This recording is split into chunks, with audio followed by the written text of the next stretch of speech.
Assalamualaikum warahmatullahi wabarakatuh.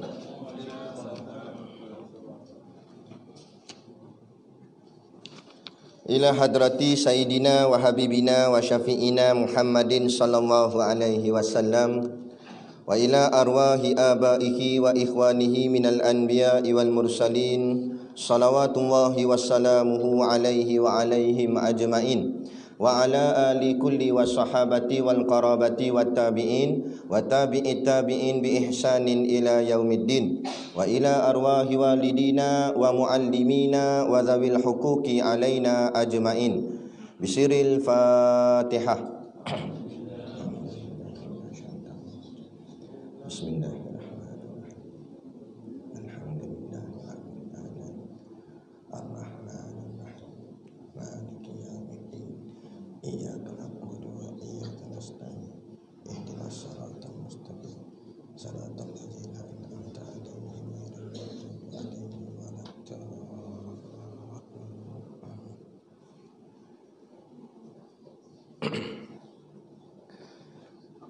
Bismillahirrahmanirrahim. Alhamdulillahi nahmaduhu wa nasta'inuhu wa nastaghfiruh wa na'udzu billahi min syururi anfusina wa min sayyiati a'malina may yahdihillahu fala mudhillalah wa may yudlil fala hadiyalah. Asyhadu an la ilaha illallah wahdahu la syarikalah wa ashhadu anna sayyidana Muhammadan abduhu wa rasuluh. Allahumma salli wa sallim ala sayyidina Muhammad wa ala alihi wa ashabihi wa man tabi'ahudah. Subhanaka, maha suci Engkau ya Allah, la ilma lana, kami tidak mempunyai pengetahuan, illa ma 'allamtana, selain dari apa yang Engkau ajarkan kepada kami. Innaka antal alimul hakim, sesungguhnya Engkau jualah yang maha mengetahui lagi maha bijaksana. Rabbi syrah li sadri wa yassir li amri wahlul 'uqdatam min lisani yafqahu qawli wala haula wala quwwata illa billahil aliyil azim. Amma ba'd. Qala Allah subhanahu wa ta'ala fil Qur'anil Karim, a'udzu billahi minasy syaithanir rajim. Innallaha la yastahyi ay yadriba mathalan ma ba'udatan fama fawqaha. Fa ammal ladzina amanu faya'lamuna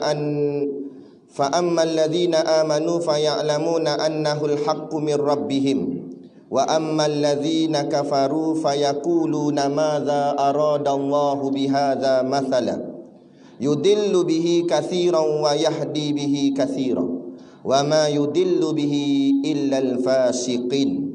Shadaqallahul azim. Yang bermaksud innallaha la yastahyi ay yaqriba mathalan ma ba'udatan fama fawqaha. Sesungguhnya Allah tidak malu membuat perbandingan apa sahaja seperti nyamuk hingga ke suatu yang lebih daripadanya, kerana perbuatan itu ada hikmahnya.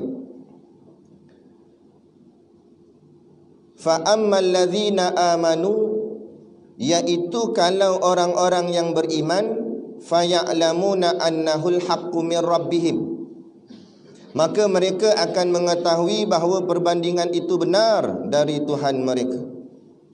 Wa ammal ladzina kafaru, dan kalau orang-orang kafir pula, fayaquluna madza aradallahu bihadza mathala, mereka akan berkata, apakah maksud Allah membuat perbandingan dengan ini?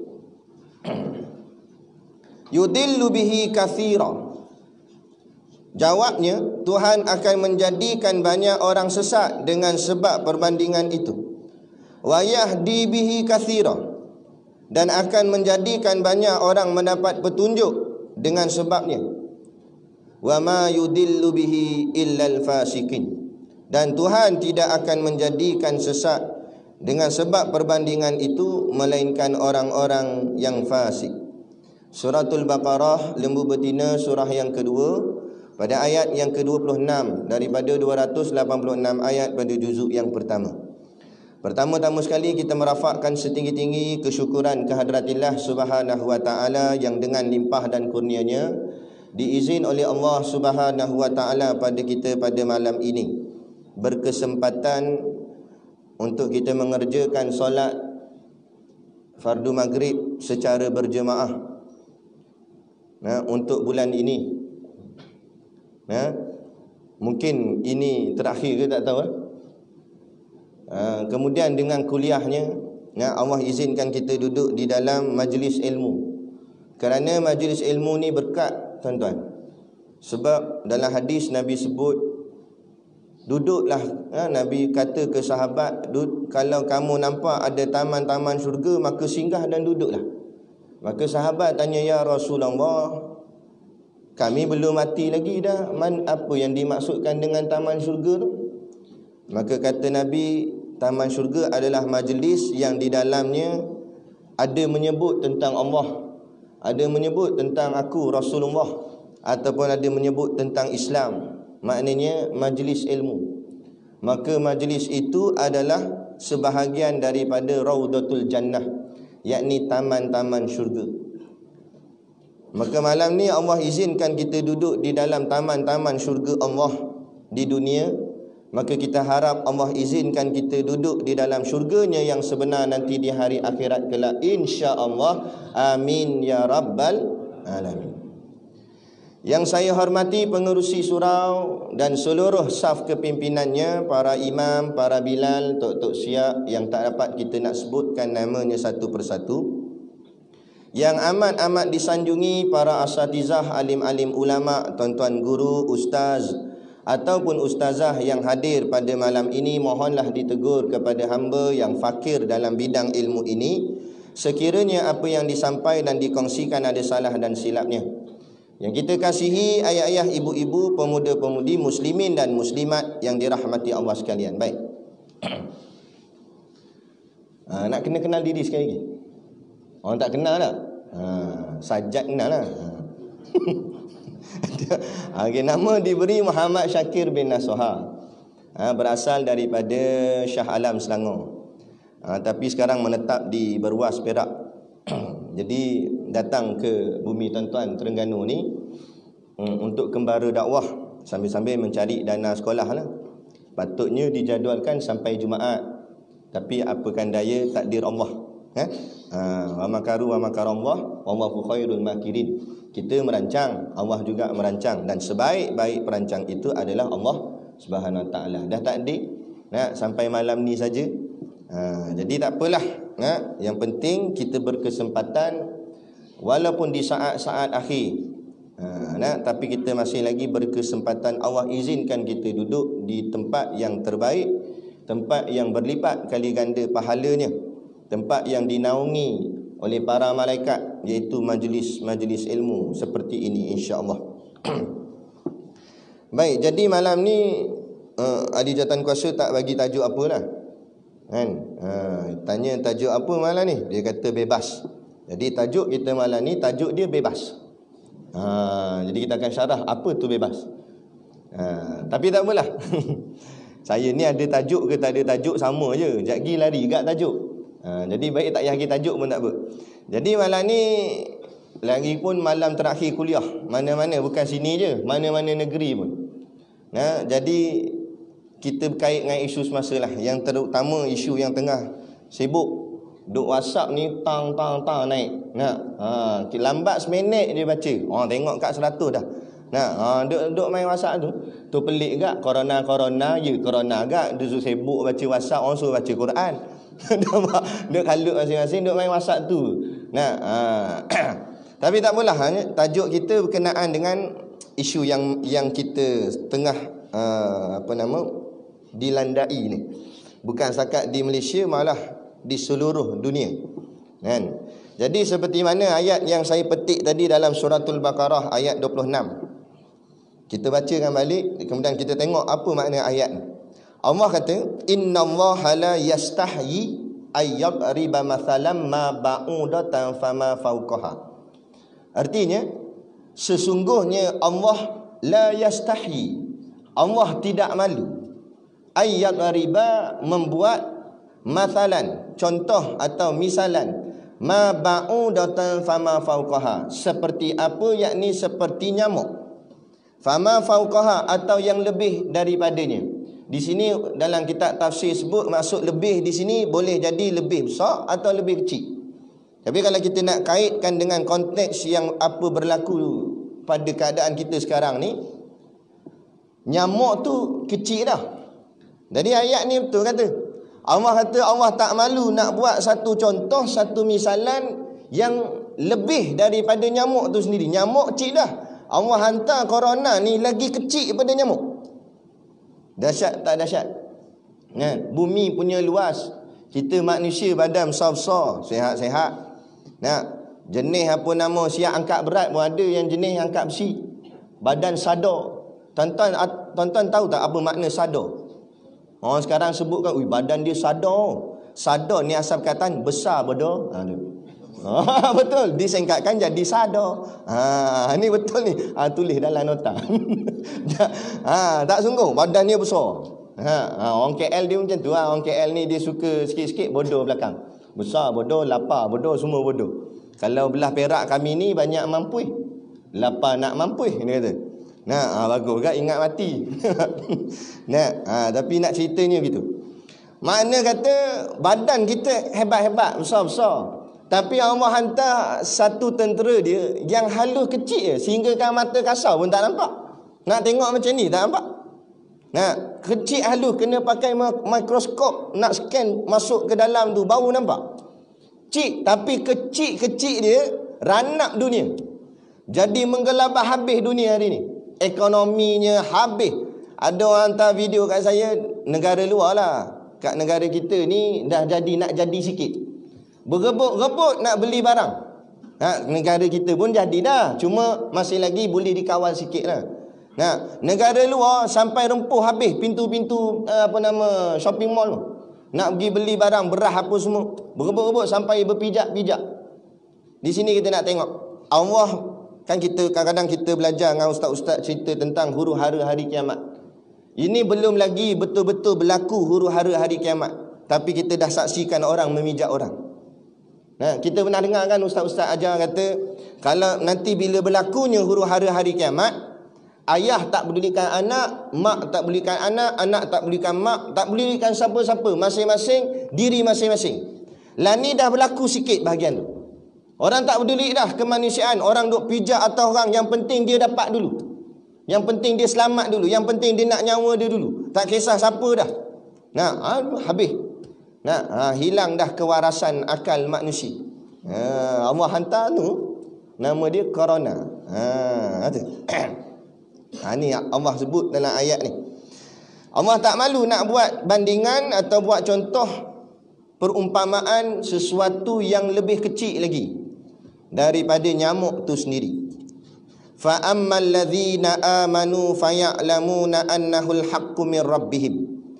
Dan apabila perkara ni berlaku, maka orang-orang yang beriman mereka akan berkata ini, mereka percaya bahawa ini adalah petunjuk daripada Tuhan mereka.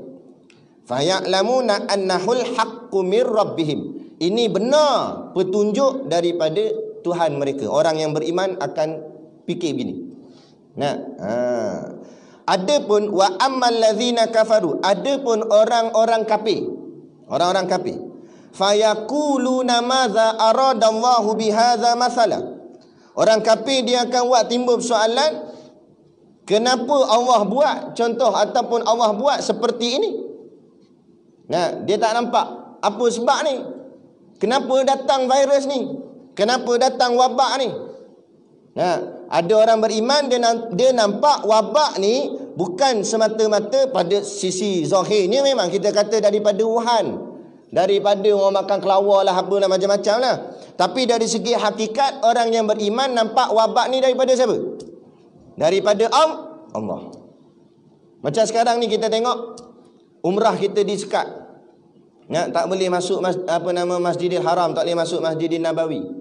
Sisi zahir kita nampak kerajaan Arab Saudi yang sekat. Itu zahirnya. Disebabkan akibat ni lah coronavirus ni, COVID-19. Tapi dari segi hakikat kita nampak siapa yang sekat? Allah yang sekat. Allah sekat kita untuk datang ke rumahnya. Allah sekat kita untuk berada di tanah suci. Tak cukup Allah sekat tanah suci Baitullah yang di Mekah, Allah sekat pula rumah Allah di tempat kita.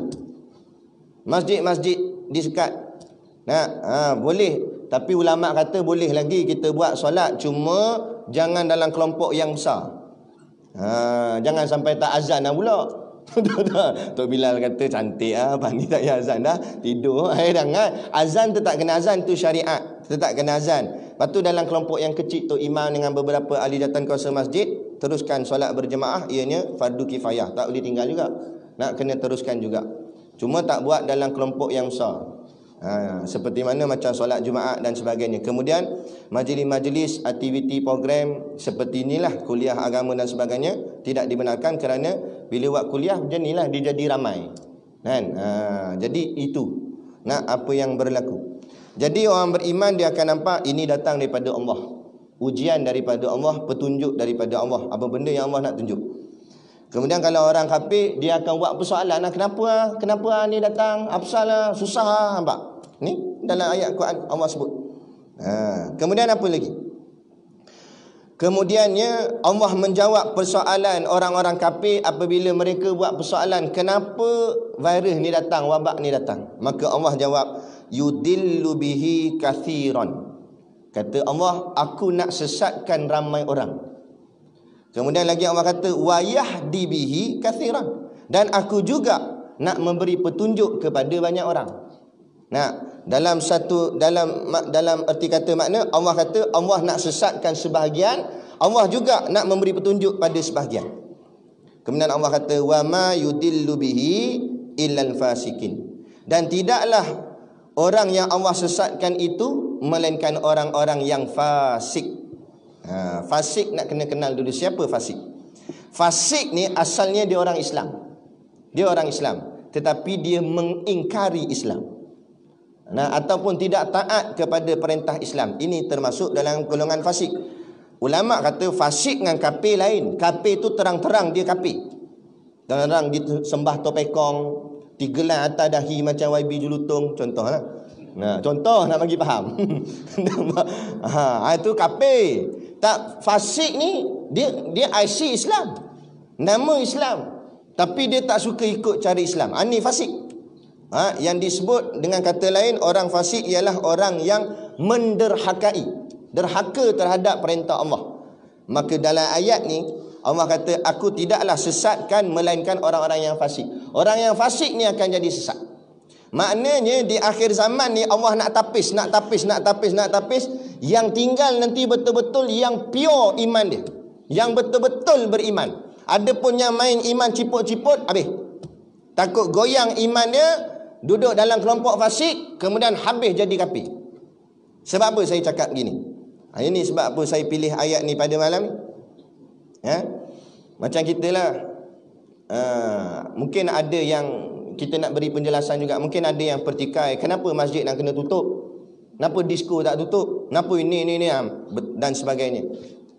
Kita kena faham, mufti-mufti kita buat tindakan ni betul dah. Sebab dia kena mengeluarkan satu hukum, yang hukum tu boleh dipakai oleh semua orang, orang awam. Seperti mana saya sebut tadi lah. Dan kalau kita jenis elok, sehat, tak ada apa-apa, dan kemudian kita dah biasa pergi masjid, tak apa, datang je lah masjid untuk semayang, tak salah. Cumanya ulama, mufti dia terpaksa keluarkan hukum supaya menjadi pelepasan, supaya janganlah orang berhimpun sebab takut nanti kalau, sebab semayang ni kita tahu dah hukumnya wajib. Lagi-lagi solat Jumaat, perhimpunannya tu hadirnya solat Jumaat tu wajib. Jadi takut-takut kalau ada orang yang ada sakit, tapi dia takut dosa tak datang, dia datang juga. Bila datang habis merebakkan orang lain. Jadi ulama keluarkan hukum ditangguhkan solat Jumaat. Jangan kita melenting dan sebagainya. Kita terimalah ini sebab dalam ayat ni sebut Allah buat corona dan sebagainya. Ingat dua, yudillu bihi kathiran wa ma yudillu bihi Yudillu bihi kathiran wa yahdi bihi kathiran. Allah nak bagi syak dan Allah nak bagi petunjuk. Kalau orang yang jenis beriman, dia nampak ini petunjuk Allah. Sebab apa? Allah nak uji dia. Kalau bila aku sekat tak boleh semayang kat masjid, aku sekat tak boleh semayang Jumaat, mu kat rumah semayang ke tak? Ataupun mu buat tak sama macam kat masjid? Ke sebab kat masjid ialah sebab ada orang ramai, jadi mu nampak kemah lah. Nak ridak atas kepala bahu. Nak orang boh selai atas kepala bahu, dia boh sampai 2. Dahsyat. Kayu sugi tak payah cakap, macam nak sini lah. Itu yang kat telinga, yang kat mulut tengah duk gosok-gosok. Oh, hebat. Nak bahagian serban lilit Allah. Nak besar kuali sebab. Nah, ekor sampai 2 ekor, satu dia 2. Oh, hebat. Bagian semayang di masjid. Dah bila tak boleh semayang masjid, kat rumah semayang gitu tak?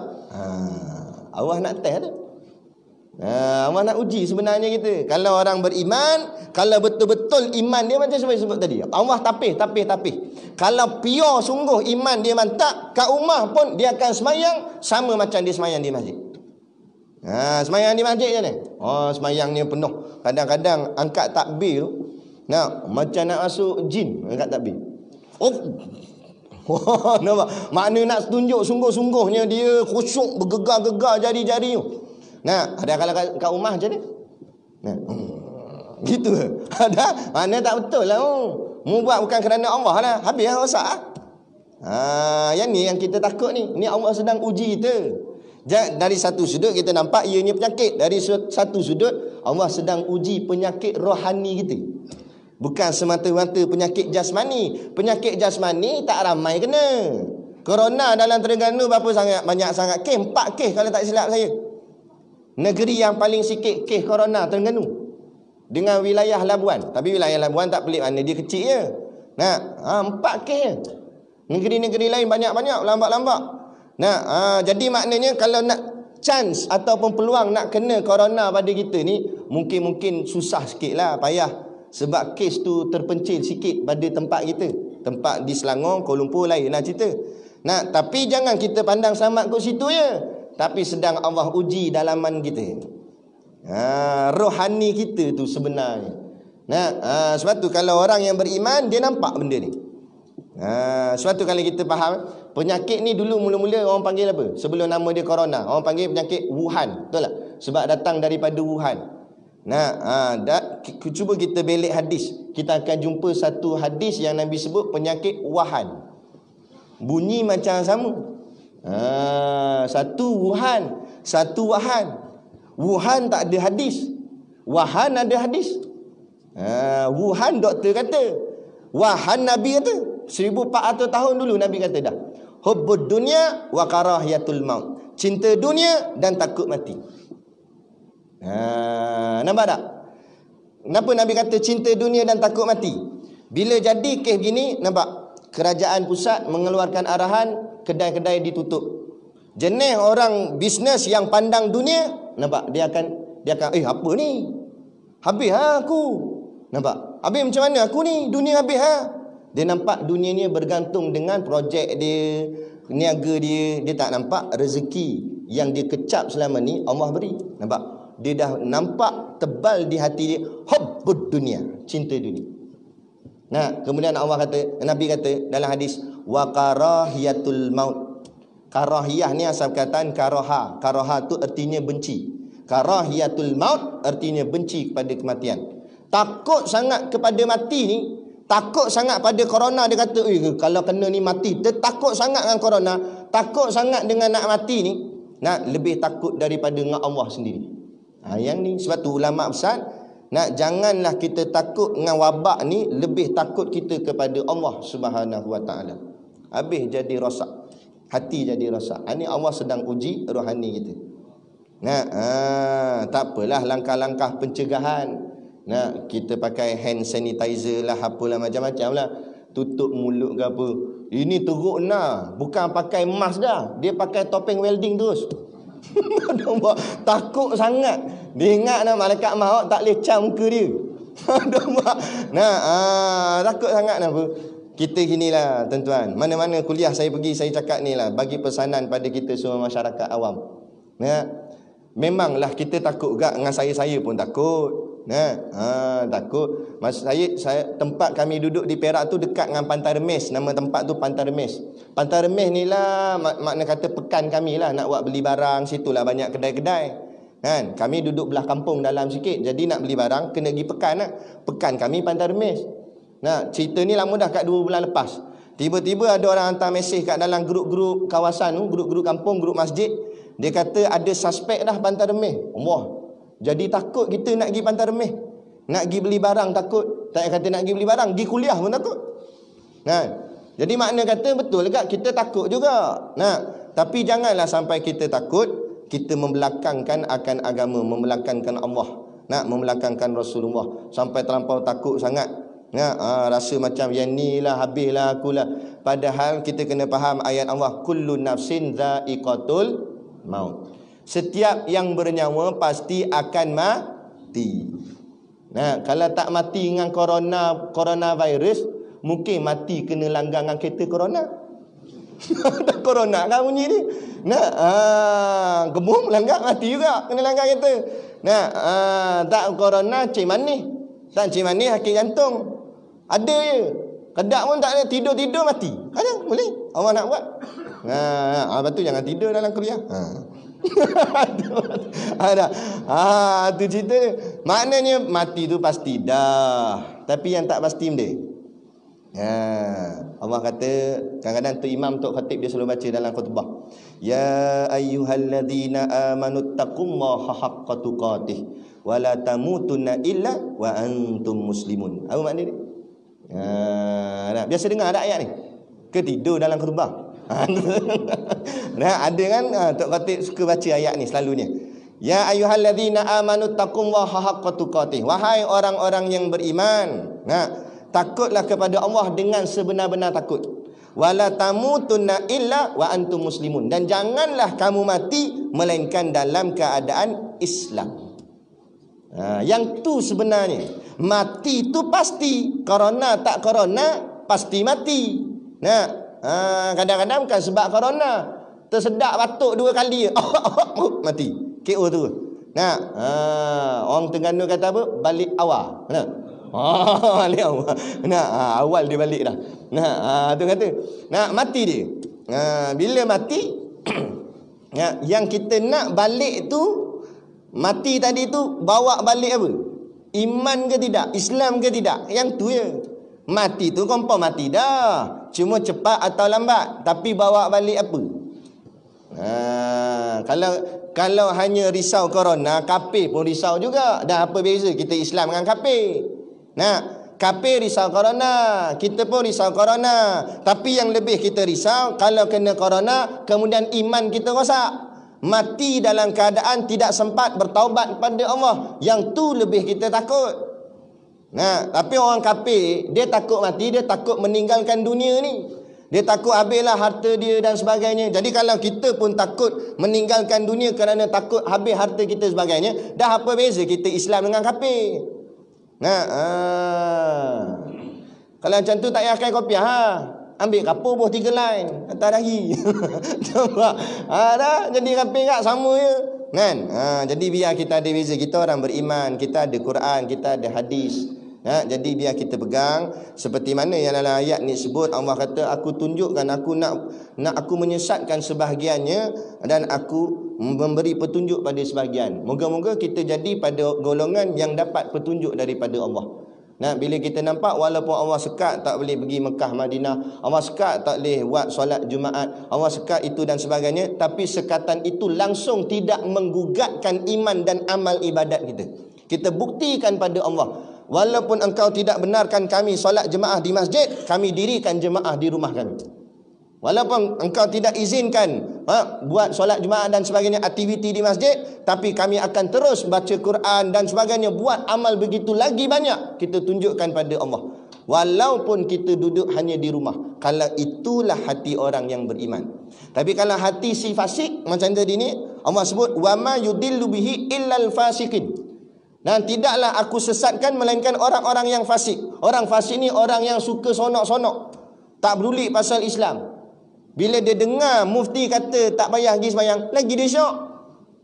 Betul tak? Dia kata, wah ni baru best tak pergi sembahyang Jumaat ni, baru betul. Dia kata, ni golongan fasik. Nampak ni Allah kata, Allah akan menyebabkan mereka lebih sesat lagi.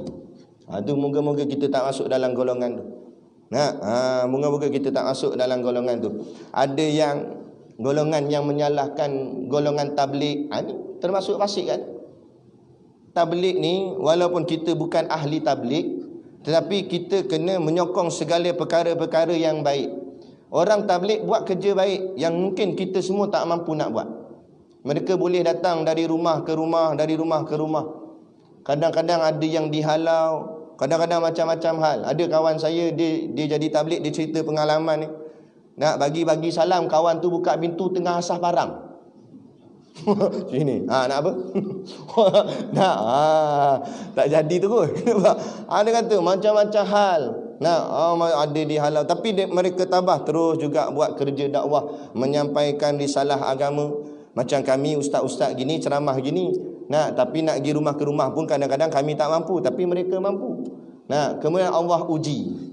Allah uji daripada kelompok mereka lah yang paling ramai terkena wabak ni, kemudian mereka lah yang menjadi, orang cakap apa, menyebabkan tersebar ke orang lain. Jadi Allah nak tengok kita. Kalau kita orang beriman, kita tak salahkan mereka. Kerana ini dah ketentuan Allah. Sebab tu ni yang disebut tadi. Faya'lamuna annahul haqqu min rabbihim. Dia tak salahkan orang tu, tapi dia nampak ini adalah ketentuan Allah. Macam mana Allah uji. Tapi kalau jenis orang fasik, dia akan kata apa? Inilah buat-buat tabligh ni. Dan sebab tu dari dulu aku tak sokong dia ni. Tengok punca jadi wabak. Yang dia tak nampak yang Cina makan kelawar jadi wabak tu, tak nampak punca. Yang dia nampak tabligh jadi punca. Ni. Sebab apa? Dalam hati sudah kotor. Dalam hati sudah busuk. Dalam hati ni sudah ada fasik. Benci kepada gerakan-gerakan Islam. Tak suka kepada perjuangan-perjuangan Islam. Perjuangan Islam ni banyak jalan dia. Ada di antara kita yang cebur dalam bidang politik Islam. Sebagai contoh. Ada yang cebur dalam bidang tabligh, ada yang cebur dalam bidang ekonomi Islam dan sebagainya. Yang penting kita, matlamatnya kita sama, nak menegakkan Islam. Kita nak meletakkan Islam itu di atas. Al-Islamu ya'lu wa la yu'la alaih. Kita nak meletakkan bahawa Islam itu di atas, tidak ada yang lebih daripada Islam. Itu matlamat kita. Tiba-tiba kita bercakaran sesama kita. Maknanya ada tak kenalah hati tu. Ada. Bunyi apa tu? Bunyi jam. Ingatkan bunyi yang kat hospital tu. Takut ada suspek dalam ni. Ada. Tapi itulah nak cerita dia, berlebih kurang. Kemudian kita baca satu hadis Nabi SAW bersabda. Nabi bersabda, sayati zamanun ala ummati. Akan datang satu zaman kepada umatku. Bila kita jumpa hadis yang kata sayati, yushiku, maknanya akan datang pada umatku, akan tiba satu zaman pada umatku. Hadis-hadis gini kata ulama, hadis tu untuk kita. Bukan untuk zaman sahabat, tapi untuk kita. Kerana bila Nabi kata akan datang satu zaman, zaman tu zaman kita lah. Sebab kita berada di akhir zaman. Jangan kita rasa selesa, lambat lagi ni, dia kata. Lambat lagi, Dajjal tak keluar. Dalam duk kata Dajjal tak keluar, tiba Dajjal muncul depan dia. Tak mampu. Jangan duk rasa selesa sangat. Sebab inilah zaman kita, yakni zaman akhir zaman. Bila Nabi kata, sayati zamanun ala ummati, akan datang satu zaman pada umatku, yafirruna minal ulama wal fuqaha. Mereka lari daripada para ulama dan para fuqaha. Zaman siapa dah tu? Zaman kita. Tak suka ulama, tak suka fuqaha. Fuqaha ni maknanya ulama-ulama fiqh. Tak suka pada alim-alim ulama, tak suka pada tok-tok guru, tak suka pada asatizah. Mungkin kita yang ada dalam surau ni insya-Allah kita okey. Tapi ada di luar sana ramai juga yang benci pada ulama. Benci pada tok guru, benci kepada alim-alim, benci kepada orang-orang yang baik-baik, orang-orang yang soleh, orang-orang yang buat kerja agama. Seperti mana macam tabligh tadi juga kita sebut. Fayabtalihimullah bithalathi baliyatin. Maka Allah akan turunkan 3 jenis bencana ataupun 3 jenis bala, malapetaka. Apa dia? Ulaha, yang pertama kata Nabi, yarfa'illahul barakah min kasbihim. Pertama sekali, Allah akan angkat keberkatan daripada segala usaha mereka. Apa yang mereka buat tak ada berkat. Jadi tapi berkat tak ada. Apa maksud berkat? Ziyadatul khair, tu maksud berkat. Berkat tu maksudnya bertambah-tambah kebajikan. Kalau nak tengok berkat tak berkat, contoh macam derma lah. Nak tengok sebab tabung lalu. Nak tengok derma kita berkat tak berkat, bertambah tak derma kita. Sebab makna berkat ziyadatul khair, bertambah-tambah kebaikan. Kalau dulu, kini dan selamanya RM1, dia tak kena tu. Sebab apa? Sebab rezeki Allah bagi kat kita kan bertambah. Betul tak? Zaman mula-mula dulu kita main jalan kaki je sebab tak ada kenderaan. Hidup susah lagi. Lama-lama Allah bagi basikal 2 tayar. Tapi kena kayuh sendiri. Lama-lama Allah bagi tak payah kayuh dah. Pulah kat tangannya, dapat motor. Boleh ada rezeki motor. Lama-lama Allah bagi daripada 2 tayar naik 4 tayar. Mana kereta? Lah kali lama-lama Allah bagi 6 tayar lori. Last kali 4 tayar balik. Mana? Van jenazah. Maknanya makin meningkat rezeki kita. Tiba-tiba bahagian derma gitu gak tak meningkat. Padahal rezeki yang masuk makin bertambah. Patutnya rezeki yang bertambah tadi, dermanya pun jadi bertambah lah. Sebab apa? Sebab kadang-kadang dermanya tak jadi berkat. Derma saja tapi kurang berkat. Sebab apa kurang berkat? Sebab berkira-kira dengan Allah Ta'ala. Buat bukan kerana Allah, tapi buat kerana makhluk. Kadang-kadang nak tunjuk kat orang dan sebagainya. Ataupun kadang-kadang alamat tabung lalu kat depan. Tak bubuh orang kata kedekut. Dia siap jeling, dia doa, jangan dah lalu sini. Ada, tapi bukan sini, tempat lain. Sini okey. Itu cerita. Jadi kurang berkat lah. Sama juga Allah sekat Mekah Madinah. Sebab apa Allah sekat Mekah Madinah daripada kita dapat pergi buat umrah? Sebab dah tak ada keberkatan. Bukan Mekah Madinah tu tak ada keberkatan, orang yang pergi tu tak dapat berkat. Tak dapat berkat apa? Sebab pergi bukan kerana ibadat, tapi pergi kerana melancong. Tak rasa apa dia. Macam isu si Sajat lah. Bukan nak kutuk ke dia, tapi nak bagi teladan pada kita. Kalau ikut duit dia jutawan. Dia pergi balik hari pun boleh. Turun kapal terbang sini, naik pula kapal terbang sebelah, pergi pula. Boleh, duit banyak. Juta-juta duit. Macam kita nak kena kumpul sampai 6,000, 7,000 nak pergi umrah. Dia duit banyak. Tapi pergi sana jadi benda. Sungguh-sungguh buat ibadat. Dah lah buat benda yang dilarang Allah. Dia lelaki pakai wanita. Lepas tu siap tayang tu, siap buat macam peraga fashion. Duduk kat bahagian burung merpati tu, buat set. Allah sakit hati. Lepas tu ada orang kata, alah ustaz ni sibuk nak cakap pasal Sajat. Entah-entah sebelum Sajat ni dah berapa ramai dah pondan pergi masuk Mekah Madinah, tapi mungkin kita tak tahu. Dia kata betul. Mungkin kita terlepas pandang dan kita tak tahu. Berapa banyak pondan dah masuk Masjidil Haram dan sebagainya, betul. Tetapi nak ceritanya kita tak tahu tu sebab apa kita tak tahu? Sebab dia tidak menunjuk-nunjuk.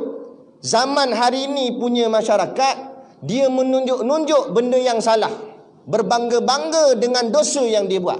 Padahal dia tahu tak tahu apa dia buat tu salah, dosa. Kemudian tunjuk pula pada orang, seolah-olah rasa macam tak bersalah langsung. Sebab apa? Sebab sombong, tidak ada takut dan tak ada rasa malu kepada Allah.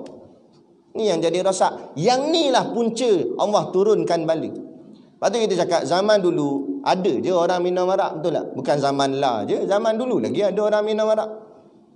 Main judi, orang zaman dulu lagi sabung ayam, main tikam, macam-macam. Ada je zaman dulu.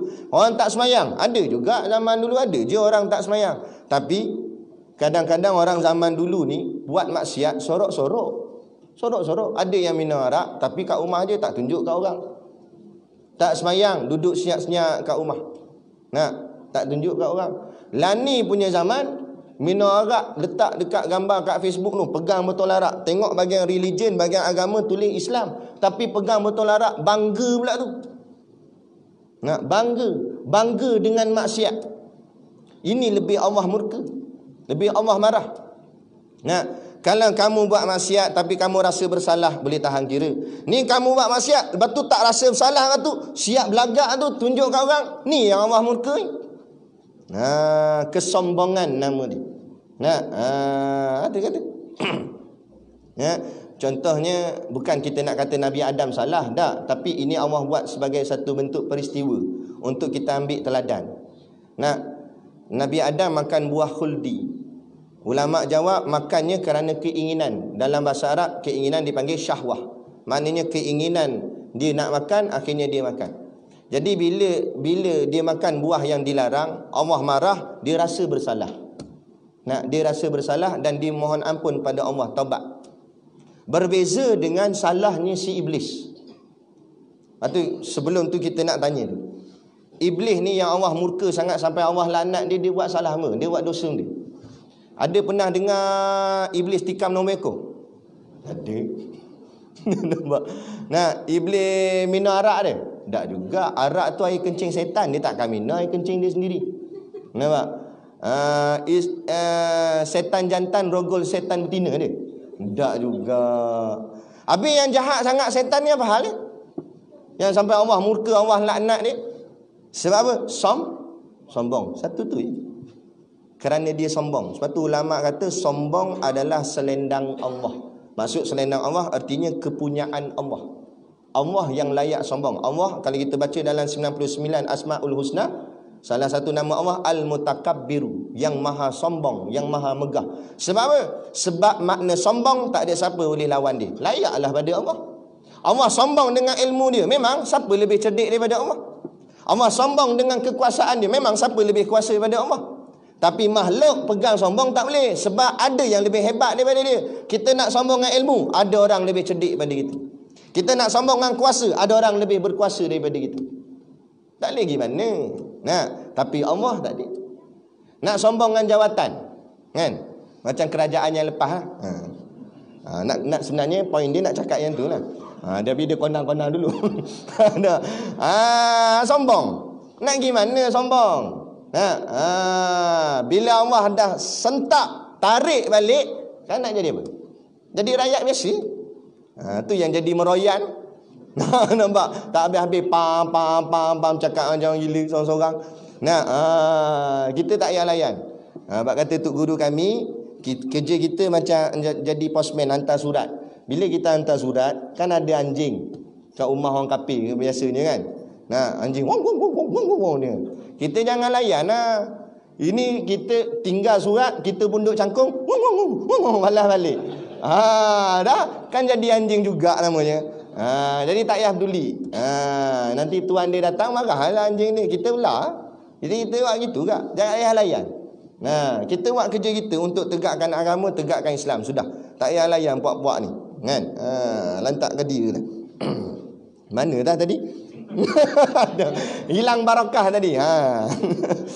Hilang keberkatan. Habislah tak ada berkat. Jadi sebab itulah pergi Mekah, Madinah, tak ada rasa takut pada Allah. Pada tujuan pergi sana kita nak takut. Saya bukanlah nak kata kita ni bagus tak. Tapi pertama kali saya mengerjakan umrah masa tu dengan family. Masa tu budak lagi.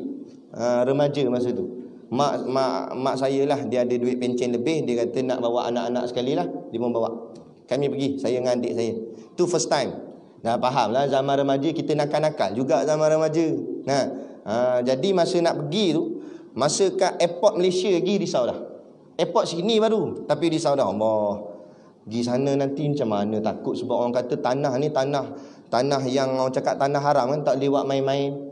Kalau Allah nak turun bala ke, Allah nak aibkan ke, Allah boleh buat terus. Risau. Dan zaman tu pula kan ada buku mastika zaman dulu. Kan kita baca buku mastika, ada orang cerita dia kata dia Kaabah tak nampak, sesat tak boleh pulang lah, macam-macam lah. Jadi takut kan kalau kena kita. Sampai turun kat airport Jeddah tu, airport dekat Arab tu, lagi tambah berdebar. Masuk dekat kawasan Masjidil Haram tak nampak lagi Kaabah ni. Sebab kan dinding luar tu, bangunan luar tu, masuk ikut mutawif. ikut belakang mutawif. Mulut ni tak berhenti istighfar. Astagfirullah. Ya Allah, kita doa sungguh-sungguh dalam hati. Ya Allah, janganlah engkau buka aib aku ya Allah. Aku tahu dosa aku banyak mana. Aku tahu benda jahat apa aku buat kat Malaysia. Dan engkau pun tahu ya Allah. Walaupun mungkin orang lain tak tahu, mak aku tak tahu, ayah aku tak tahu, tapi engkau tahu sebab engkau nampak apa aku buat. Dan seorang-seorang aku buat benda salah, engkau tahu. Tolong ya Allah, janganlah buka aib aku kat sini. Kalau engkau buka aib, malu aku semalu-malunya ya Allah. Izinkan aku melihat Kaabahmu ya Allah. Sungguh-sungguh ikut belakang punggung mutawif. Sampailah akhirnya dia bawa masuk lorong-lorong, pop, nampak ada bangunan hitam. Allahu Akbar, tak terkata. Tengok Allah, Kaabah. Akhirnya dapat juga tengok. Depan mata secara selama ni tengok gambar, tengok kat TV. Jadi maknanya dalam hati tu pergi sana ada rasa takut. Lah ni tak ada takut apa. Siap boleh buat selfie lah apalah, tak ada rasa apa-apa. Tidak ada roh ibadat tu. Ni tidak ada dah keberkatannya. Bukan tempat tu tak ada berkat. Orang yang datang tu tak bawa berkat. Tak ada keberkatan. Allah cabut ni. Dalam hadis sebut, apabila tolak alim ulama, tak nak ikut ulama dah, Allah akan tarik keberkatan daripada segala kerja buat kita. Termasuk kerja-kerja ibadat pun tak ada berkat. Hari ni kadang-kadang ada orang, baguslah dia semayang, tapi semayangnya pun tak ada berkat. Kadang-kadang semayang tak ada berkat macam mana Ustaz? Semayangnya sekadar nak tunaikan semayang. Orang kata tak apa, asal semayang sudah. Mana boleh main asal semayang sudah? Salah. Kalau main asal semayang sudah, tu ayat Allah, fawailul lil musallin, neraka wel bagi orang-orang yang semayang. Allah ancam pada orang yang solat dengan neraka. Padahal dia semayang kan, tapi Allah ancamnya dengan neraka. Pasal sebab semayangnya buat lebih kurang. Semayangnya tak jaga. Semayangnya kadang-kadang supaya biar orang nampak dia semayang sudah. Bukan semayang kerana nak ibadat pada Allah, bukan semayang kerana nak sujud pada Allah, tapi nak bagi orang bagus semayang tak nampak rapi sangat. Tu yang jadi. Betul tak? Tu habis dah hari ni. Keberkatan Allah tarik. Dalam Masjidil Haram Allah tarik keberkatan. Masjid kat kampung kita pun Allah ambil dah. Sebab apa? Sebab orang tak hargai. Berapa ramai sangat yang datang semayang berjemaah. Jadi bila orang tak hargai rumah Allah, dibuat rumah Allah besar-besar, tinggi-tinggi dengan kubahnya, dengan warna lampu, macam-macam hebat, tapi orang tak hargai. Akhirnya Allah cabut keberkatannya, maka tak ada dah dapat mengerjakan solat berjemaah. Ini sebenarnya satu perkara yang sedih kepada kita semua orang yang beriman. Kalau tidak ada rasa sedih, takut-takut hati kita ni ada masalah, ada kekotoran. Kalau orang yang jenis jaga solat berjemaah, tiba-tiba dengar taklih jemaah, dia akan rasa pilu. Dia akan rasa Allah, tak ada dah nak berjemaah dengan sahabat-sahabat. Salam-salam sama kita. Ni salam taklih dah. Ini buat gini. Dia buat ke benda. Baik tabik. Salam tak boleh. Kalau betul lah kan, okey, menurut kajian sains kata wabak tu boleh merebak daripada tapak tangan kita. Janganlah terus tak boleh salam. Kalau pakai lapik kan tak boleh. Pakai sarung tangan ke. Sebab salam ni ukhuwah antara orang Islam. Itulah kekuatan. Dan Nabi kata bila kita salam sahabat-sahabat kita, gugur segala dosa antara sahabat tu. Dia dengan dia ni salam gugur. Jatuh habis dosa. Kan? Macam kita dulu gaduh kan, beza parti, salam lama sikit biar banyak sikit gugur dosa. Nampak? Ada kan? Macam-macam habis dah, ambil dah keberkatan sana, keberkatan sini, keberkatan salam, keberkatan masjid, keberkatan solat Jumaat. Sebab apa? Sebab orang tidak hargai dah. Memanglah kerajaan putuskan sampai hujung bulan. Tapi kita risau juga, bukanlah saya menakut-nakutkan masyarakat, tapi kita risau juga kalau semakin teruk, mungkin benda ni akan dilanjutkan lagi. Sampai bila? Sampai bila? Wallahu a'lam.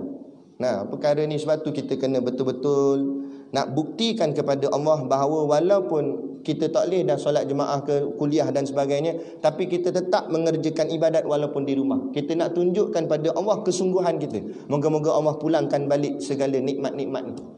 Dah, benda ni dia tak akan terasa nikmat bila kita dapat selalu. Memang tak terasa. Kita tak rasa nikmat solat jemaah, kita tak rasa solat Jumaat sebab biasa dah dapat. Tapi bila disekat baru nampak, baru termenung, baru kita fikir Allah. Baru dah kadang-kadang orang yang tak jaga solat jemaah, dia barulah teringin, aku nak pergi jemaah tapi dah tak boleh. Baru nak cakap. Ketuk kepala tau. Baru terasa nikmat. Memang begitu pun, macam puasa lah, macam puasa. Hari ni bukan bulan puasa. Jadi kita makan kadang-kadang jatuh atas lantai, kita pijak-pijak dengan kaki je. Kita orang kuih gitu je. Sebab apa? Sebab benda biasa dah kan dapat. Tapi cuba tengok time bulan Ramadan. Kita nak hantar anak kita pergi ngaji sekolah pasti pagi-pagi. Jadi dia lapar perut, budak umur 6 tahun 7 tahun. Budak kan takkan puasa lagi, budak kecil lagi. Jadi dia kata nak makan, kita beli karipak. Bagi dia makan, bini kita buat, dia bagi karipak. Tiba-tiba tepung karipak tu jatuh atas lantai. Kita tengok tepung tu rasa macam mana? Kita renung tepung. Aku dapat tepung ni pun jadi rasa. Kita rasa nikmat tak tepung tu. Padahal tak ada isi apa tepung je. Kita akan rasa besarnya nikmat tepung tu. Ini yang sekarang ni masa bukan bulan puasa, kita makan-makan karipak, tengok-tengok inti dia bukan inti ubi ke apa, inti oksigen. Tahu karipak inti oksigen? Makna kosong lah dalam, kembung je lebih. Kita komplain, apa ni? Makan tepung lah. Kita marah. Tapi time Ramadan tepung tu kita nak. Dapat yang tu jadi dah. Kita lalu kat bazar kan, kawan tu tak tuang lagi air, baru tuang ais. Darah hidung ni, tengok ais. Jenis potong buah tembikai, tengok merah. Tembikai dah duduk kat sini lah, rasa sedapnya nikmat. Sebab apa? Sebab masa tu tak dapat, baru terasa nikmat. Besarnya nikmat makan, barulah kita faham besarnya nikmat rezeki. Sama gak macam nikmat nyawa ni, napas ni. Sekarang ni senang kan, hu-ha sedut napas. Tak apa. Bila tak ada esok napas, baru kita tahu. Kalau nak bagi rasa nikmat napas ni, dengar tip saya aja. Balik pada kuliah ni lagi, balik mayang isyak ni, pergi kat bilik air, nampak ada kan kolah air kita tu, kat bilik air tu, tempat kita mandi tu ada kolah tu. Selam muka dalam air tu. Jangan lama sangat, 2 jam setengah. Kapai gini tangan pak gitu. Tarik muka tu, kita sebut dia. Astagfirullahaladzim.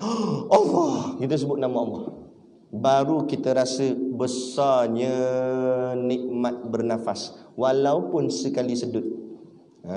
Padahal yang ni daripada start kuliah tadi pukul 8 berapa kali sedut dah kita. Tapi kadang-kadang kita tak rasa. Jadi kita salah gunakan nikmat nafas kita buat benda yang salah pada Allah. Buat maksiat dan sebagainya. Jadi yang ni Allah nak ajar kita balik. Sebab itulah bila Allah turunkan virus corona ni, jangan kita takut sangat. Takut untuk mencegah, tak apa, macam yang kerajaan buat sekarang ni. Ini bukan kerana apa, ini untuk pencegahan. Mufti, ini bukan pandai-pandai kerajaan buat, dipanggil persidangan para mufti. Mufti bawa keluar ayat Quran, hadis dan sebagainya. Tengok balik sirah Nabi zaman dulu ada, tak pernah berlaku gini. Ini tujuannya bukan soal kita takut pada penyakit sampai membelakangkan Tuhan. Tak. Tapi ini adalah langkah pencegahan.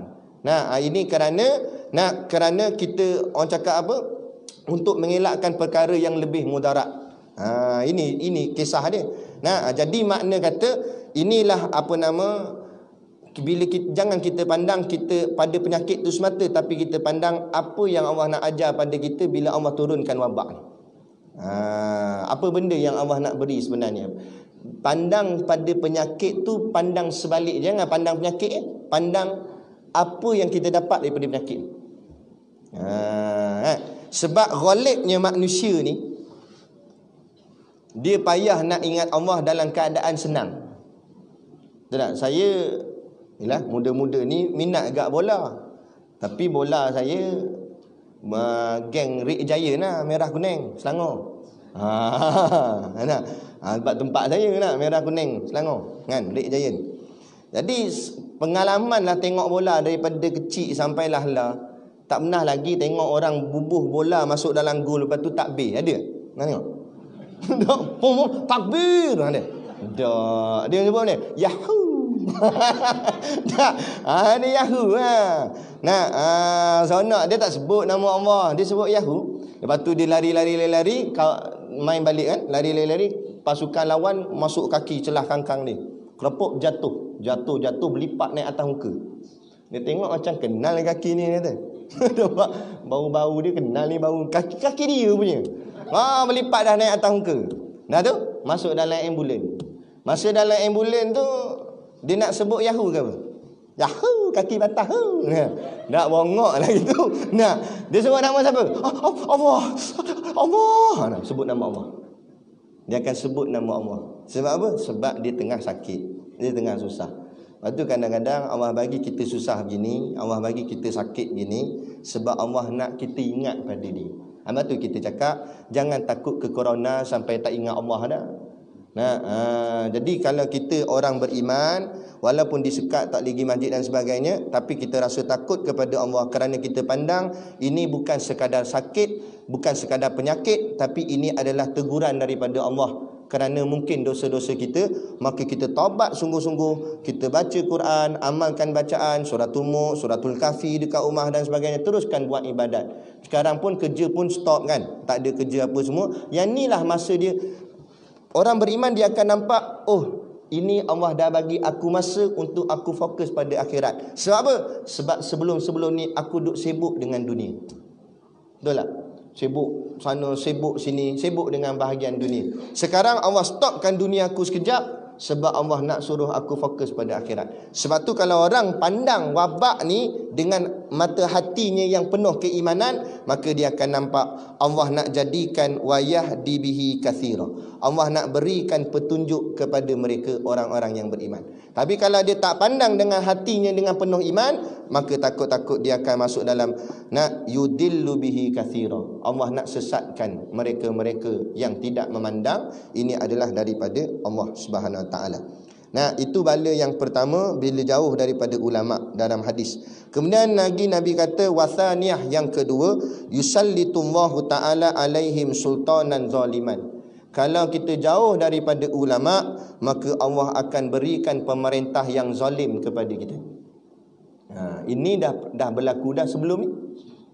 Sekarang ni moga-moga kita harap jadi yang elok lah, jadi yang baik lah.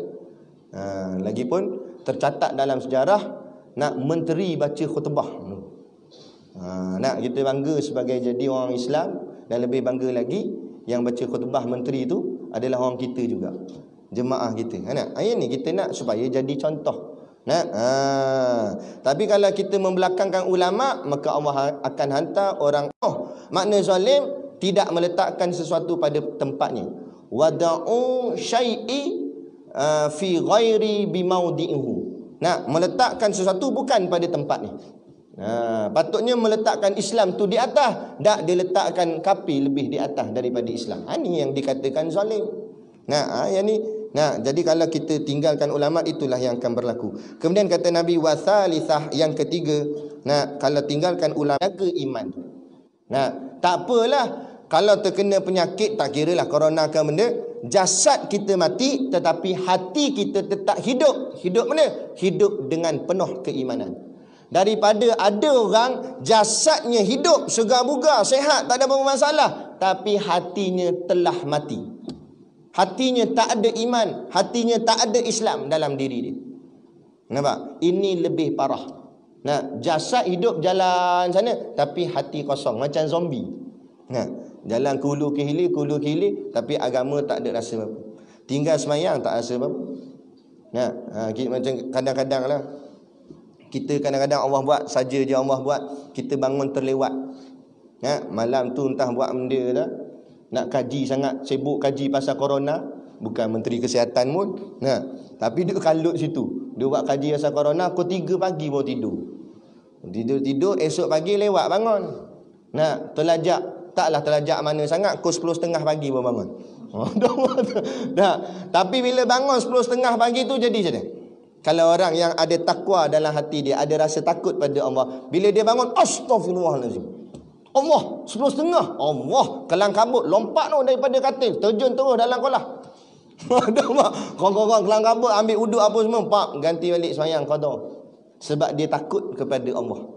Nah, tapi ada orang bila Allah dah cabut rasa takut, rasa malu pada diri dia. Nah, tak payah kata 10.5, 12.5 bangun. Tengok, oh 12.5 awal lagi dia. Tidur balik, relax, tak ada rasa apa, tinggal sembahyang tak rasa apa. Nah, ini yang berlaku, ini yang kita takut, ini yang akan mengundangkan bala daripada Allah. Batulah. Nah, lepas tu macam kita sebut tadi, orang zaman dulu takut-takut gak buat maksiat, zaman lah tak ada rasa takut apa.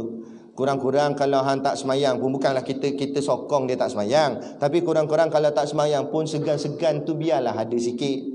Nah, kalau ada segan, kurang-kurang imannya masih lagi ada walaupun tak mantap. Sebab Nabi kata wal haya'u syu'batun minal iman, dan malu tu sebahagian daripada iman. Tapi kalau malu pun dah tak ada, imannya pun dah rosak lah.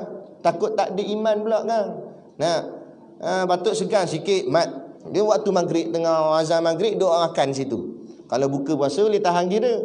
Nah, tengah-tengah makan, mat, kita makan dalam sikit mat, sorok sikit. Orang duk tengok segan lah, dia kata. Boleh tahan kira. Nah, kita ni tak semayang ni, kita makan dalam sikit. Nah, boleh tahan kira. Ni dak steady, pam sembang lebat tu, pam sama kuat dengan azan. Nah, orang azan dia lagi sembang kuat, tak rasa malu. Nah, kalau orang musafir tak apa juga. Nah, sebab dia musafir mungkin dia buat jamak, tapi musafir apa tengok muka orang kampung kita. Musafir kok mana pula, dia pergi mana? Dah, tengok kenal ni. Nah, lepas habis kita pula ada kuliah. Lepas habis kuliah main isyak apa semua jalan, tengok ada lagi kat warung. Sikit pun dah maghrib selah mana. Tak ada rasa malu, tak ada rasa takut. Tak rasa apa-apa pun. Nah, kadang-kadang kenduri kendara. Belah Terengganu saya tak pasti, tapi kadang-kadang belah tempat kami, belah Perak dan sebagainya, kadang-kadang ada. Kita tegur. Nah, satu hal dah karaoke. Kalau sedap tak apa juga. Ini gigi tak ada. Nyanyi orang. Kita makan macam nak terkeluar balik. Itu satu hal. Lepas tu bila kan sampai kan tengah hari, biasa orang kenduri memang tengah hari. Nah, lepas tu masuk azan Zuhur. Dengar dah kan azan, tutuplah sekejap. Dak, dia lagi kuat pada azan. Allahu Akbar, Allahu Akbar, dia cintaku. Ya, ambil main tonyoh atas muka dia. Nah, la ilaha illallah. Apa jadi gitu? Sebab tidak ada takut kepada Allah. Bila manusia sudah tidak takut pada Allah, maka Allah turunkan bala. Bila Allah turun bala, bukan hanya orang maksiat saja kena, orang beriman pun kena. Kenapa orang yang taat, orang yang baik, orang yang beriman pun kena? Kerana orang yang baik mendiamkan kemungkaran. Lepas tu kita kena buat kerja tuan-tuan. Kena buat kerja. Nak kerja dakwah bukan hanya ulama', bukan hanya asatizah, bukan hanya ustaz. Nampak tak sekali lagi? Kuliah disekat. Kan? Tak boleh kuliah. 14 hari ini tak boleh kuliah. Ustaz-ustaz semua tak boleh kuliah. Kenapa? Jangan pandang habislah kuliah kita kosonglah. Tak. Kerana Allah nak kita semua berkuliah. Allah nak kita semua menjalankan dakwah. Selama ni ustaz dia cakap tentang agama. Lepas ni kita semua cakap tentang agama, khususnya dalam keluarga kita. Nak dah tak ada dah kuliah maghrib lepas ni, kita buka kuliah maghrib kat rumah. Buka kitab. Dengar ni semua duduk. Panggil anak-anak, bini-bini, mana tahu lebih bini dia, duduk. Kan? Buka kitab pun masa tu terbalik dah kitab. Anak tegur, ya balik kan. Tak apalah, tapi kurang-kurang tu baca satu hadis, kemudian kita cakap, ingat balik apa yang ustaz ajar. Ni kerana Allah nak ajar pada kita bahawa tanggungjawab Islam bukan individu tertentu, tetapi kita semua, insya-Allah. Moga-moga kita yang hadir pada malam ni dapat input ni, kita buat yang terbaik. Moga-moga Allah masukkan kita dalam golongan yang mendapat petunjuk daripadanya, bukan yang golongan yang Allah sesatkan, insya-Allah. Amin. Masih lagi. Okey, jadi mana-mana kuliah dan ceramah saya pergi, dan lagi pun malam ni malam yang last saya nak balik terus. Jadi nak lalu Bukit Gerik apa semua tu, kereta jadi berat sebab barang niaga banyak. Jadi tuan-tuan kena habiskan supaya ringan laju turun. Dan jadi adalah sikit barang niaga untuk menampung sekolah pondok dan tahfiz kami di Beruas Perak tu. Dan antara yang istimewanya kita ada telur masin. Sebab apa telur masin ni istimewa? Sebab telur tu telur itik. Dan itik ni bukan calang-calang itik.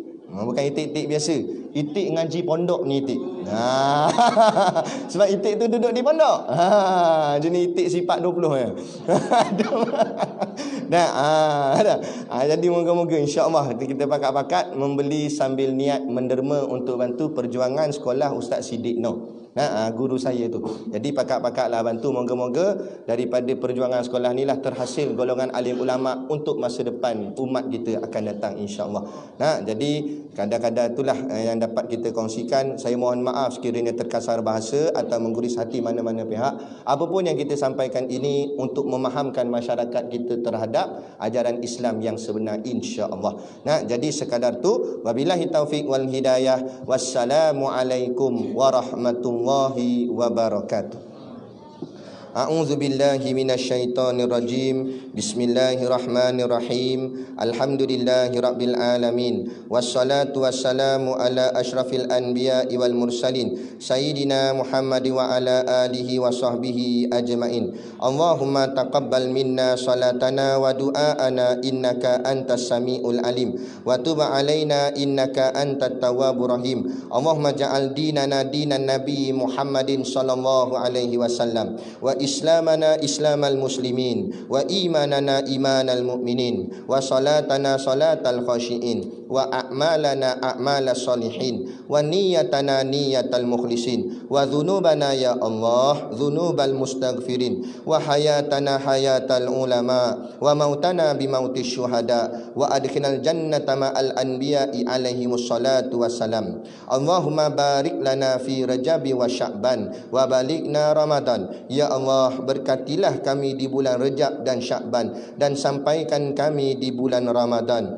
Allahumma bihaqqil Fatihah wa sirril Fatihah ya farijal hammi wa ya kashifal gham ya man li ibadihi yaghfir wa yarham ya dafi'al bala'i ya Allah wa ya dafi'al bala'i ya Rahman wa ya dafi'al bala'i ya Rahim. Idfa' annal ghala awal bala awal waba awal fahsya awal munkar was-suyuf al-mukhtalifah wasyada'id wal mihan ma zahara minha wa ma batan min baladina hadza khassah wa min baldanil muslimina ammatan innaka ala ma tasya'u qadir. Ya Allah, dengan kebenaran Fatihah dan dengan rahsia yang terkandung dalam Fatihah, ya Allah, Tuhan yang melapangkan kedudukan dan yang menghilangkan kesedihan. Ya Allah, Tuhan yang maha kasih sayang kepada hamba-Nya. Ya Allah, Tuhan yang menghindarkan bala. Ya Allah, Tuhan pengasih yang menolakkan bala. Ya Allah, Tuhan yang maha penyayang yang menjauhkan bala.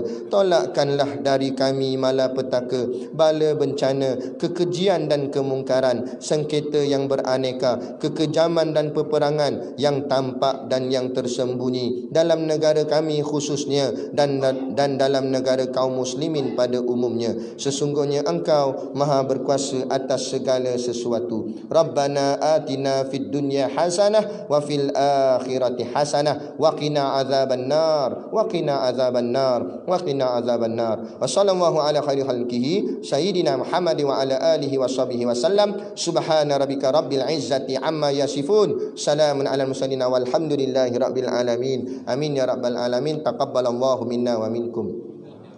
Saya minta dengan penuh rasa takzim kebesaran Allah di dalam hati kita, moga-moga Allah lindungi kita semua. Kita takbir dengan sekuatnya. Takbir! Allah!